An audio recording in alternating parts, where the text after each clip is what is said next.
제가 죽음 이야기를 계속 하는데요. 사실은 이 죽음이 없는 세상에서 살도록 하나님은 애당초에 그렇게 설계를 하셨어요. 그런데 말씀에 불순종하고 자기 멋대로 산 결과로 창세기 2장 17에 있는 것처럼 반드시 죽으리라 하는 것이 우리에게 오게 됐습니다.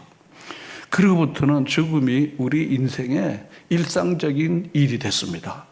낳고 그리고 살다가 병이 나거나 사고가 생겨서 죽고, 이게 우리 일생이 돼버렸습니다.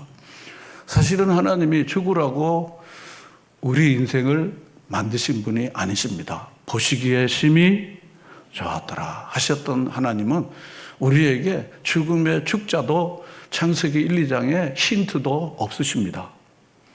그런데 인간의 죄악으로 인하여 인간이 죽음을 스스로 선택하게 된 것입니다. 대부분의 많은 사람들이 이렇게 하면 죽는데 하고 의사나 양심이 얘기해도 자기가 죽음의 길로 점점점 가는 것을 제가 이렇게 곁에서나 여러 사람들을 통해서 보면은 이렇게 보여요. 이 사람이 계속 이러면 죽는데라는 생각이 드는데 제어 기능을 잃어버린 거야. 그러니까 점점점 죽음의 길로 가서 때로는 빨리, 조금 늦게, 조금은 그렇지만 반드시 이 사람이 곧 죽게 되더라고요. 그래서 결국은 반드시 내가 죽으리라 하는 일이 인류에게 일상화되어지고 상례화되듯이 우리에게 찾아오게 된 겁니다. 그로부터 사람은 누구든지 태어나고 누구든지 다 죽게 된 거야. 그런데 성경은요, 죄의 결과가 죽음이라고 그랬지, 우리가 태어나면서부터 하나님이 우리를 만드실 때 죽음을 우리에게 애당초 죽게 되는 존재로 우리를 만드신 게 아니라는 겁니다.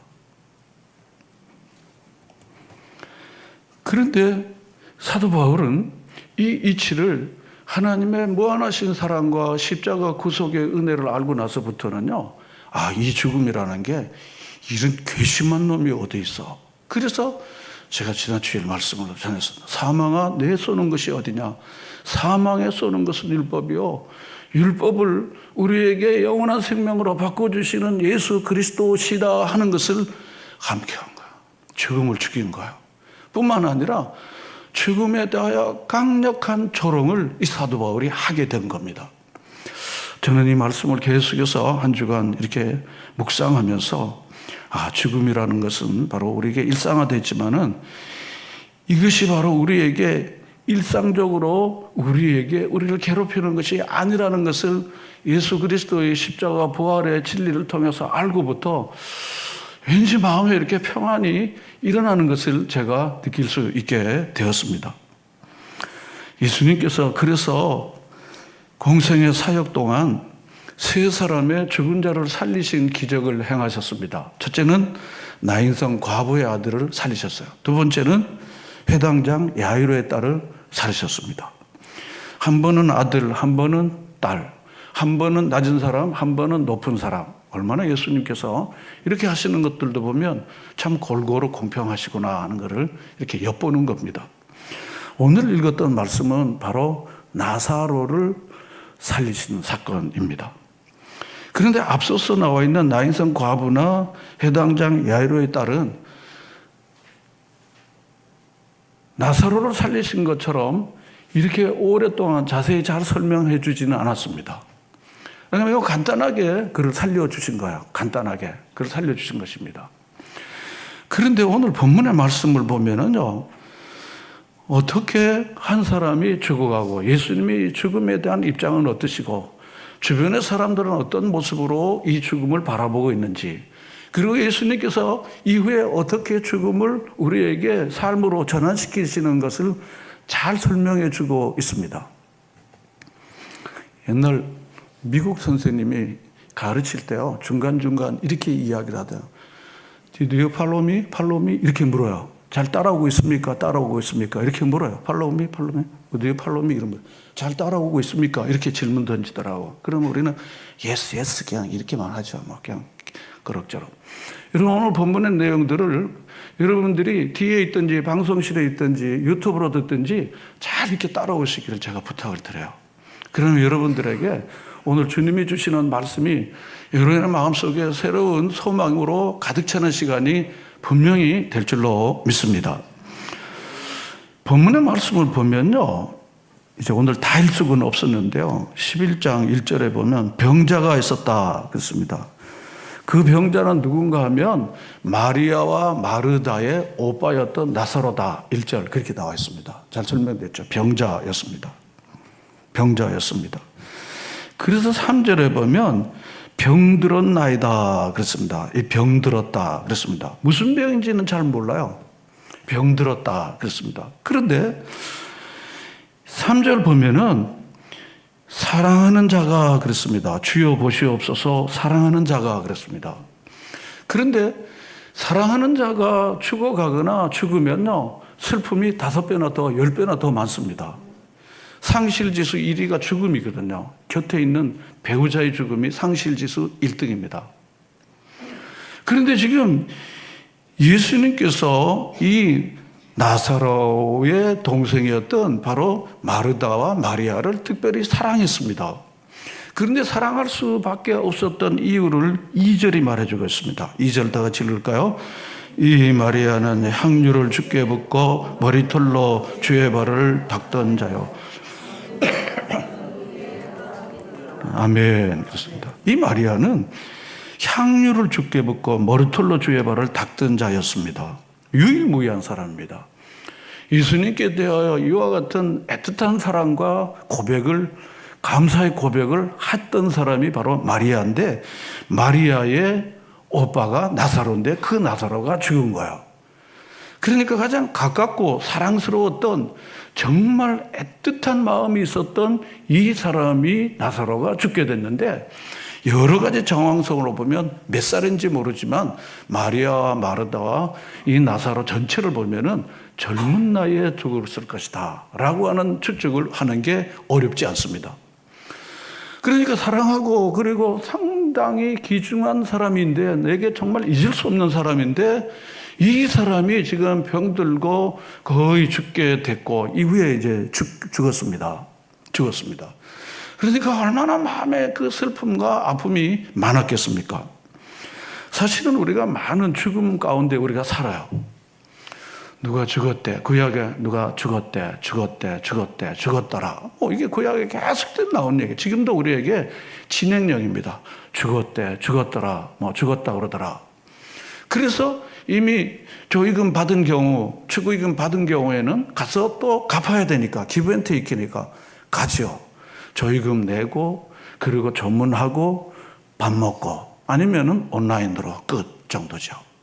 왜냐하면 별로 고맙거나 사랑스럽거나 그런 게 아니라 일종의 계약 관계였으니까. 또 그런 계약 관계를 이해하는 게 그래도 내가 상식과 예의가 있는 사람으로서 그 정도는 내가 해야지. 이게 내 품격의 문제니까. 이렇게 하는 경우하고는 전혀 격이 다른 것이에요. 향료값을 깨뜨려서 예수님 앞에 부었죠. 이와 같은 이 마리아의 집안의 이 문제로, 그러니까 예수님께서 그를 또 특별히 사랑하는 자가 했습니다. 3절에. 그러니까 예수님께서는 바로 이들에게 갈 수밖에 없는 거야. 갈 수밖에 없습니다. 그런데 사람들이 와갖고 예수님께 이야기했을 때 예수님은 여러 가지 다양한 말씀을 통해서 죽음에 대한 예수님의 입장을 잘 말씀해 주고 있습니다. 자, 이제 말씀을 우리가 한번 살펴보겠습니다. 본문 여기 4절 말씀 다 같이 읽어보겠습니다. 예수께서 들으시고 이르시되 하나님의 아들이 이로 말미암아 영광을 받게 하려 함이라 하시더라. 병들었다. 지금 곧 죽어가고 있습니다. 그런 겁니다. 이미 죽은 걸로 보면 죽어가고 있는 겁니다. 근데 예수님께서는 이 죽음 앞에서 이 병은 죽을 병이 아니고 하나님의 영광을 요한 것이다 라고 죽음에 대한 예수님의 입장을 분명히 표현했습니다. 그 다음 우리 11절 말씀을 다 같이 읽어보도록 하겠습니다. 이 말씀을 하신 후에 또 이르시되 우리 친구 나사로가 잠들었도다. 그러나 내가 깨우러 가노라. 그렇습니다. 병들었다 함을 들으시고 예수님께서 6절에 보면요, 자기가 머물러 있었던 곳에서 이틀이나 더 머물러 계신 거야. 빨리 가야 되는데 빨리 가지 않고 이틀이나 더 머물러 계셨던 거야. 그 사이에 나사로는 죽었습니다. 그런데 예수님께서는 나사로가 지금 죽은 것들을 뭐라고 표현하는가 하면 잠들었다 이렇게 표현했습니다. 여러분, 제가 여러분도 이미 알고 있지만요, 잔다고 하는 것은 깨어나는 것을 전제로 해서 하는 말입니다. 죽은 것들은 죽은 이들에 대하여 잔다 그러지 않습니다. 죽었다 그러고 다시 깨지 않습니다. 예수님께서는 바로 이 나사로가 죽음이 왔지만 자는 것이라고 표현했습니다. 자는 것은 무엇을 전제로 합니까? 일어나는 걸, 깨어나는 걸 전제로 하는 것입니다. 예수님은 죽음에 대해서 잠시 자는 것이고 그리고 다시 깨어난다고 죽음에 대해서 이렇게 표현하셨습니다. 잠들었는데 내가 깨우러 간다, 그렇게 말씀했습니다. 이어서 15절 말씀을 다 같이 읽겠습니다. 시작. 내가 거기 있지 않은 것은 너희를 위하여 기뻐하노니 이는 너희로 믿게 하려 함이라.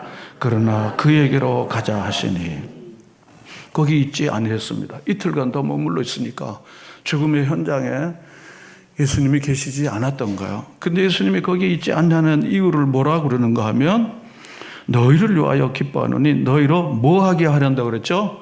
믿게 하려고. 죽으면 그만인데 라는 생각을 가진 사람들에게 예수님께서 이틀을 더 머물러 계신 목적이 무엇일까요? 병든 자를 고치는 일은 당시 예수님이 일상적이었지만은, 그러나 죽은 자를 살리시는 일은 일상적인 일이 아니셨습니다. 그래서 예수님께서 이틀을 더 머무르시고 이 나사로가 죽었다가 다시 살 때에 이들이 예수 그리스도에 대한 치유하시고 먹여주시는 예수가 아닌 죽은 자를 살리신 예수 그리스도를 믿게 하려고 현장 교육을 통해서 이들이 믿게 하려고 더 머물러 계셨다는 것을 말해주고 있는 겁니다. 이어서 본문 계속해서 보겠습니다. 23절 말씀 다 같이 읽겠습니다. 예수께서 이르시되 내 오라비가 다시 살아나리이다. 21절에 보면요, 마르다가 예수께 여짜오되 주께서 여기 계셨더라면 내 오라비가 죽지 아니했는데 주님이 계시지 않아서 죽었습니다. 그럽니다. 예수님께서는 뭐라고 그러시냐고 하면 23절에 내 오라비가 다시 살아난다. 다시 살아난다. 그랬습니다. 예수님 자신은 자는 자라고 그랬지만 죽었다고 생각하는 사람들에게는 다시 산다고 표현을 했습니다. 다시 살아난다. 그리고 또 마르다가 마지막 날에 부활 때에는 다시 살아나는 것을 나도 압니다 하고 24절이 이야기합니다. 그러니까 예수님께서 부활은 죽은 다음에 부활일 뿐만 아니라 25절과 6절에서 지금부터 부활의 세계로 가는 것이다 라고 하는 것을 설명하는 말로 장례식이나 부활절마다 쓰는 15장, 11장, 25, 6절이 있는 겁니다. 우리 다 같이 읽어보겠습니다.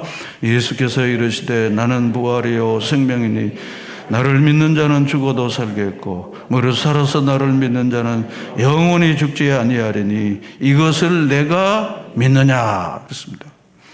마르다는 마지막 날에 부활 때 다시 살아난다 이렇게 생각한 거예요. 죽은 다음에.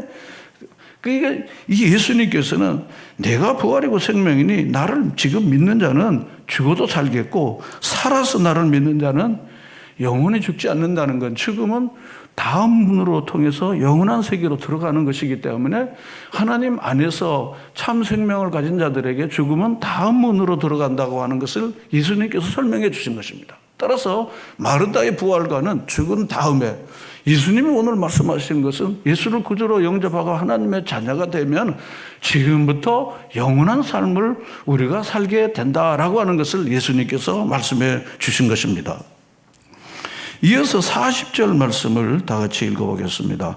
예수께서 이르시되 내 말에 내가 믿으면 하나님의 영광을 보리라 하지 아니하였느냐 그랬습니다.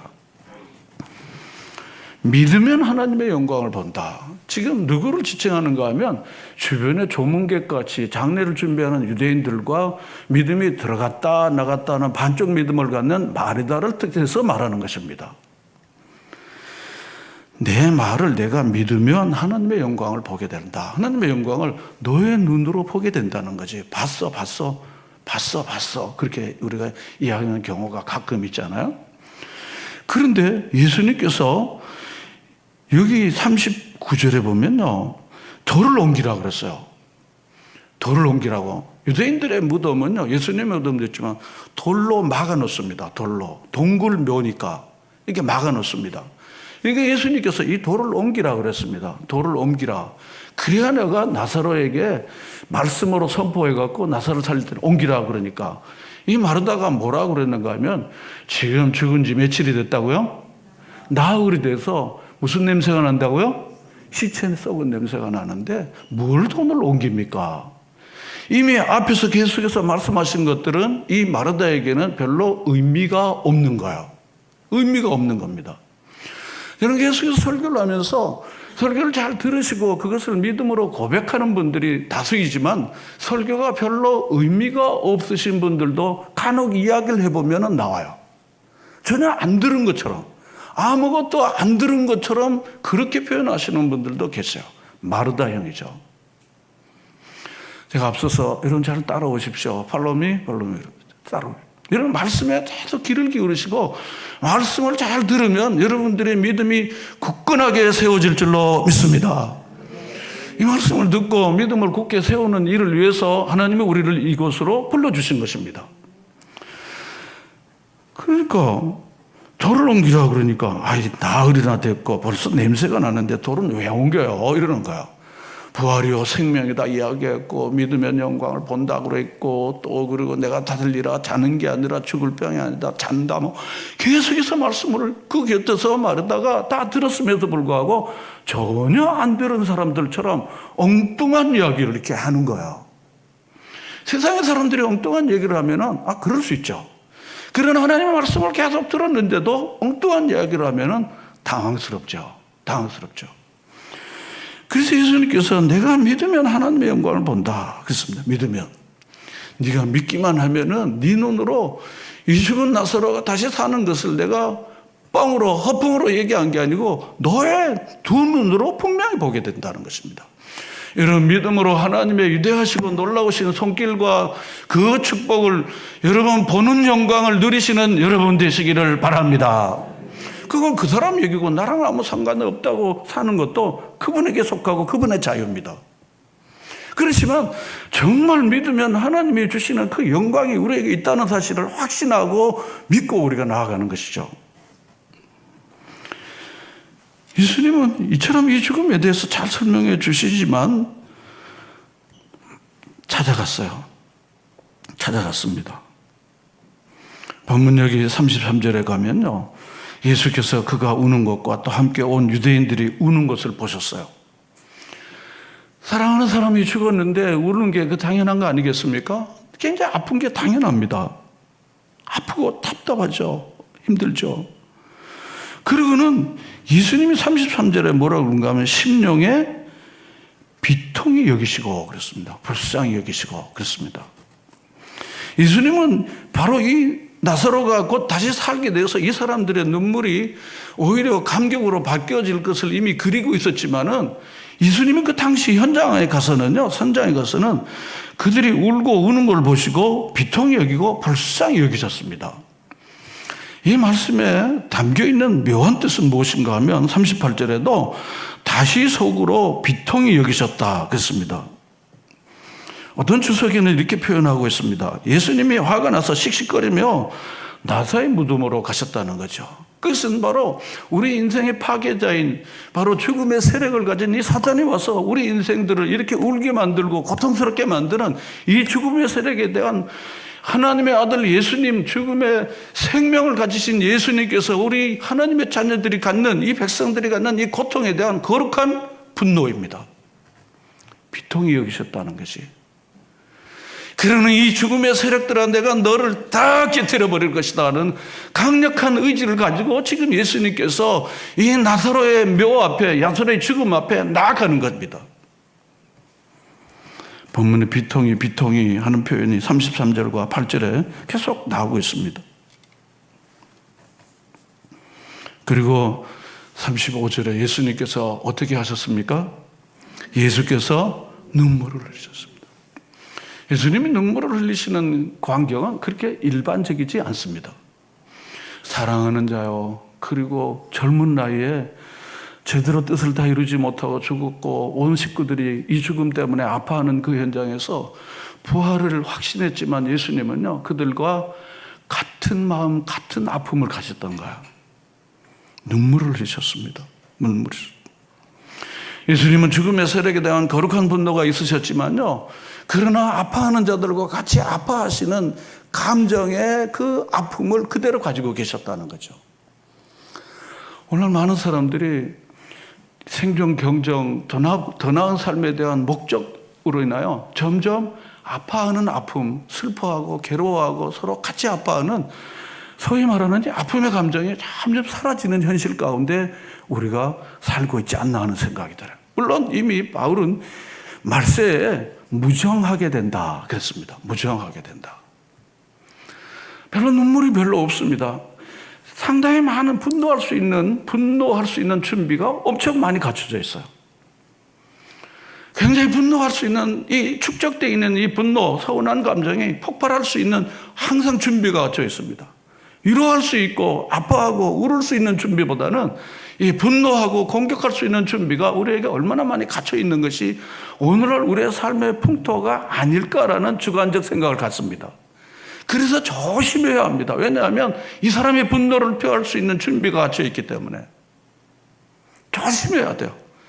아무리 선의를 가지고도 이 사람이 그것을 곡해하면 분노로 오기 때문에 조심하고 가능하면 좀 덜 만나야겠다 이렇게 생각하는 사람들도 있는 거야.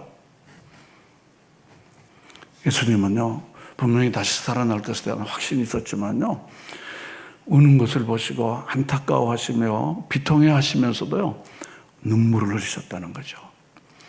오래전한 것처럼 우는 자들과 함께 우는 거예요. 울 일이 많아요, 사실은요. 울 일이 많아요. 여러분 주변에 잘 살펴보면요, 웃을 일보다는 울 일이 훨씬 더 많아요.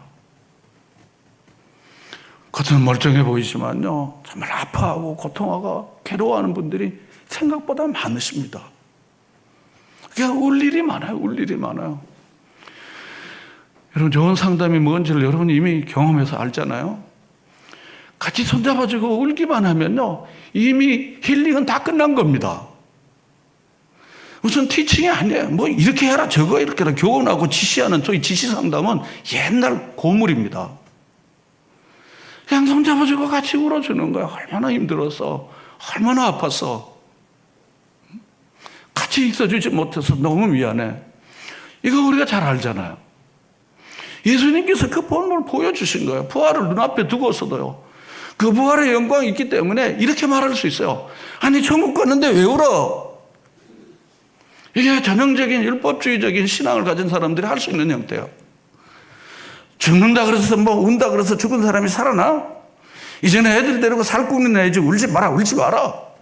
마치 이게 거룩한 천국에 대한 확신의 믿음으로 이야기하는데 저는 성경적이지 않다고 생각해요. 인간의 길을 거부하는 것입니다. 우리가 예수 믿는다고 그래서 인간이 안 되고 천사가 단방되는 게 아니지 않습니까? 얼마나 힘들었어요. 얼마나. 천국은 소망하지만 사랑하는 자가 떠났는데 울 수밖에 없는 거예요. 아파할 수밖에 없는 거예요. 여러분 많이 울게 해달라고 기도해 주시면 좋아요. 많이 좀 울게 해달라고요. 아무것도 하는 것도 좀 많이 좀 울게 해달라고요. 눈물은요, 우리의 영혼의 더러운 것들을 씻어내는 정화 역할을 합니다. 기도할 때요, 여러분 눈물로 한번 기도하게 해달라고 기도하십시오. 예배 드릴 때 하나님 이런 수건이 꼭 필요한 예배를 좀 드릴 수 있게 해달라고 기도하면 어떨까요? 나 같은 죄인을 위해서 하나님이 그 죄 없으신 아들을 십자가에 못 박혀 죽이기까지 나를 살려줬는데 난 주 앞에서 이 모양으로 사는 게 너무 부끄러워서 너무 창피해서 생각할수록 너무 마음이 그냥 죄송한 거야. 그래서 흐르는 눈물을 주체할 수 없어서 이 수건으로 닦아야 될, 이게 신앙이 아닐까요? 이게 신앙입니다. 우리가 뭐 지성적으로 뭘 알고, 뭐 우리가 많은 지식을 알고, 그리고 논리적으로 뭘 설명하는 것이 물론 신앙의 세계에 매우 중요한 일이지만 그것을 넘어서 예수님이 오늘 보여주신 것이 무엇입니까? 다 인생이라는 거는 다 이렇게 왔다 갔다 가는 거니까 막 그렇게 올 거 먹을 거 없고, 그리고 초연하게 아닙니다. 아닙니다.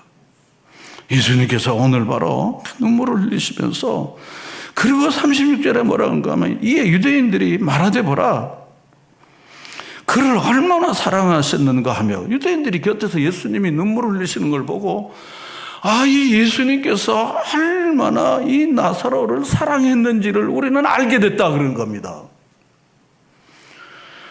눈물은 사랑이 아닙니까? 눈물은 회개 아닙니까? 사도 바울은요, 빌립보서에서 내가 전에도 말하니까 이제도 눈물을 흘리며 말하노니 십자가를 원수로 여기고 저들의 마침은 멸망이요 저들의 끝은 지옥이라는 것을 생각할 때 눈물을 흘리며 말한다는 겁니다. 이것이 바로 믿음의 사람들의 모습인데 예수님 바로 그렇게 이제 나가신 거예요.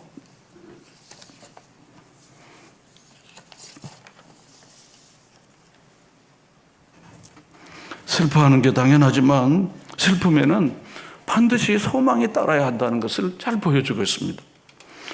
예수님은 자신이 죽어야만 살릴 수 있다는 것을 알고 자신이 먼저 죽습니다. 십자가에 죽으신 것이 바로 그것입니다. 예수님이 죽으신 덕분에 우리는 죄와 사망에서 해방되어 예수님의 부활에 동참하게 되는 것을 바울은 로마서 6장 5절 이하에서 너무 명쾌하게 잘 설명해 주고 있습니다. 예수님의 죽음과 부활 때문에 우리는 그제서야 죽음 앞에 절망 가운데 슬픔 가운데 살 수밖에 없는 우리가 소망을 그제서야 갖게 된다고 하는 것입니다. 이 소망이 있기에 죽음 앞에서 슬퍼하지만 우리는 소망을 가질 수 있다는 것입니다.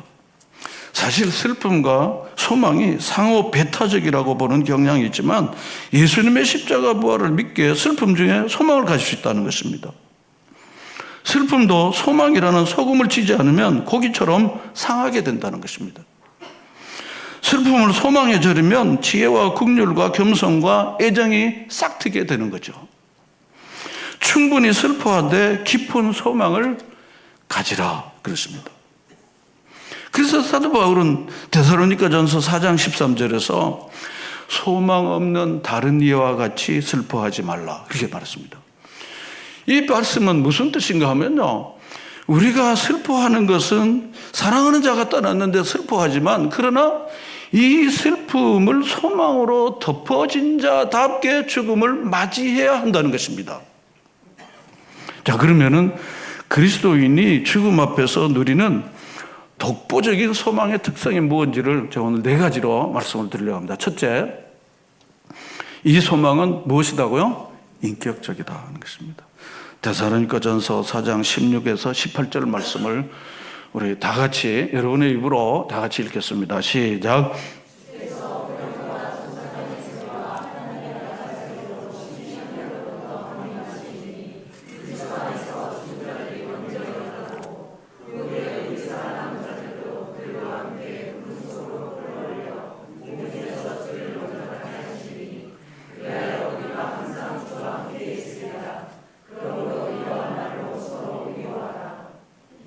본문의 말씀 한번 보면요, 주를 영접하리니 그랬습니다.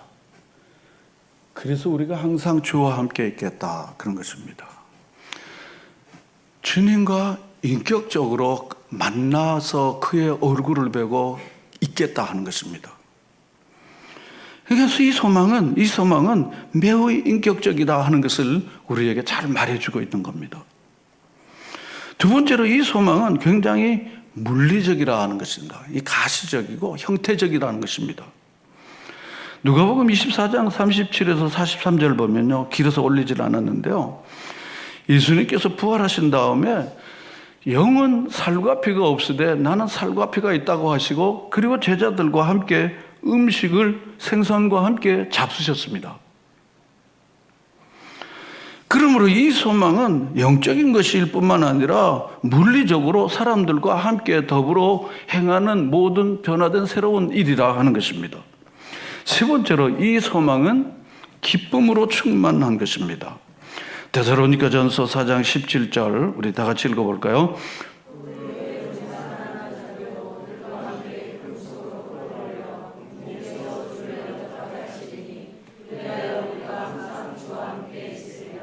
예, 그 위에 살아남은 자는 주님이 다시 오실 때 이 땅에 현존하고 있는 사람들을 칭하는 것입니다. 그래서 그들과 함께 구름 속으로, 그들은 이미 앞서갔던 믿음의 사람들입니다. 그래서 구름 속에서 끌어올려 공중에서 주를 영접하는데, 이게 소위 말하는 휴거를 말하는 것입니다. 공중에서 주를 영접하게 된다는 것입니다. 그래서 항상 누구와 함께 있다고요? 주와 함께 있게 된다는 것입니다. 변화된 새로운 몸으로 영원하신 주님, 우리를 위하여 죽으시고 부활하셔서 우리에게 영원한 생명을 주신 주님과 함께 그곳에서 머물러 있는 그런 감격이 충만하게 된다는 것을 말해주는 것입니다. 그러니까 이런 말씀을 우리가 확실히 믿는 사람들에게는요, 죽으면 그뿐이지 뭐, 죽으면 끝장이지 뭐, 이런 것들에 대하여 동의할 수가 없다는 거야. 이어서 고린도전서 13장 12절 말씀 우리 다 같이 읽어보겠습니다.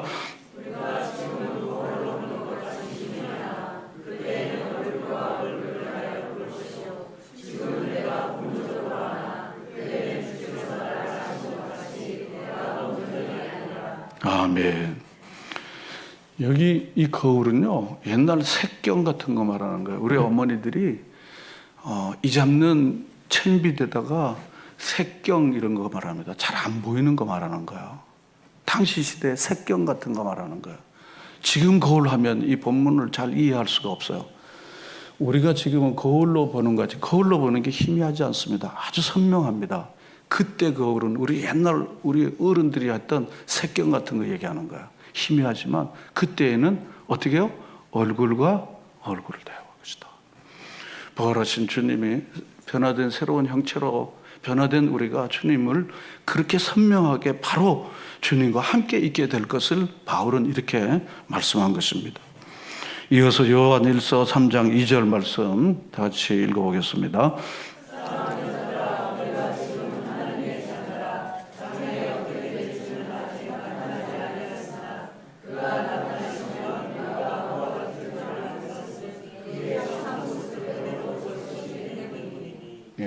우리가 그와 같이 된다는 거예요. 예수님 부활의 영광스러운 몸으로 반 것처럼 우리가 그런 영광스러운 몸으로 변화되어지고, 고린도전서 15장이 말씀한 대로, 그리고 그의 참모습 그대로 어떻게 해요? 보게 될 것이다. 그러므로 이 소망은 그저 그런 것이 아니고 무료하게 길길이 오래 사는 것이 아니라 기쁨으로 충만하게 된다는 것입니다. 그래서 유명한 변증학자 C.S. 루이스는 이렇게 얘기했습니다. 우리 다 같이 읽어볼까요? 하나님의 영광이 이처럼 강 하류에서도 우리를 덧치시키는데 그 강의 바론지에서 마시면 얼마나 더하겠느냐. 굉장히 생각을 우리에게 일으키는 말입니다. 강 하류에서 우리가 이 영광을 봐도 이게 우리를 덧치시키는데 그것의 바론지인 바로 우리 주님의 얼굴을 대할 때 이 영광은 얼마나 하겠냐는 거예요. 마지막으로 한 가지 더 하겠습니다. 이 소망은, 그 다음으로 가요. 이 소망은 뭡니까? 확실하다. 데살로니가전서 4장 14절 말씀을 우리 다 같이 보겠습니다. 다 같이 읽겠습니다. 우리는 예수 그리스도 죽었다가 다시 살아나는 것을 이와 같이 하나님께서 그리스도 안에서 잠든 사람도 예수와 함께 데리고 오실 것이다. 그렇습니다. 이어서 로마서 6장 23절 보겠습니다. 다 같이 읽겠습니다. 죄의 삭성 사는 그리스도 예수 안에 아멘. 그렇습니다. 마지막으로 로마서 6장 8절 말씀을 보겠습니다.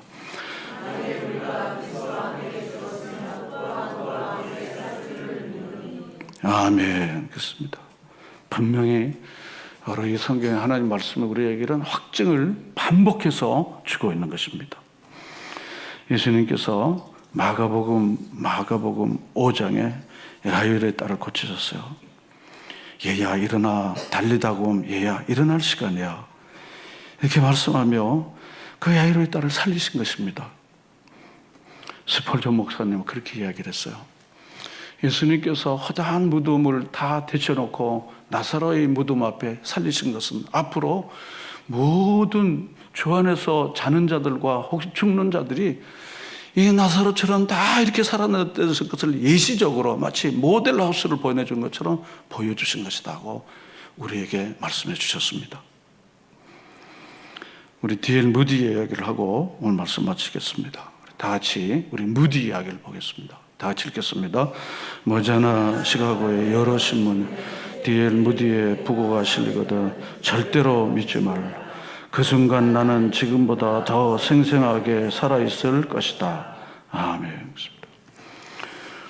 무디가 당시 시카고의 유명한 인물이 아닙니까? 머지않아 시카고의 여러 신문에 D.L. 무디가 죽었다고 부고가 실리거든 절대로 믿지 마라. 내가 죽은 게 아니야. 뭡니까? 그 순간 나는 지금보다 생생하게 살아있을 것이다. 라고 하는 것입니다. 바로 이것이 바로 우리에게 주시는 참된 삶이요 참된 희구인 것입니다. 죽음을 넘어 인간의 절망 넘어 하나님이 베푸시는 이 구원은 10원 빼기 1원이 아닙니다. 하나님이 우리에게 주시는 영원한 이 생명이십니다.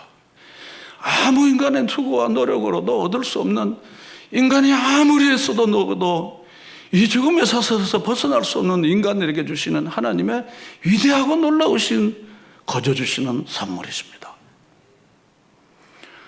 나는 부활이요 생명이라고 하신 예수 그리스도, 이분이 우리에게 주신 이 영원한 생명을 지금부터 영원히 누리시는 사랑하는 모든 성도들이 되시기를 바랍니다. 바울은 바로 이 부활장을 마지막 마치면서 고린도전서 15장 58절로 마지막 권면을 하는데요. 말씀으로 마치겠습니다. 다 같이 읽겠습니다. 그러므로 이 사랑하는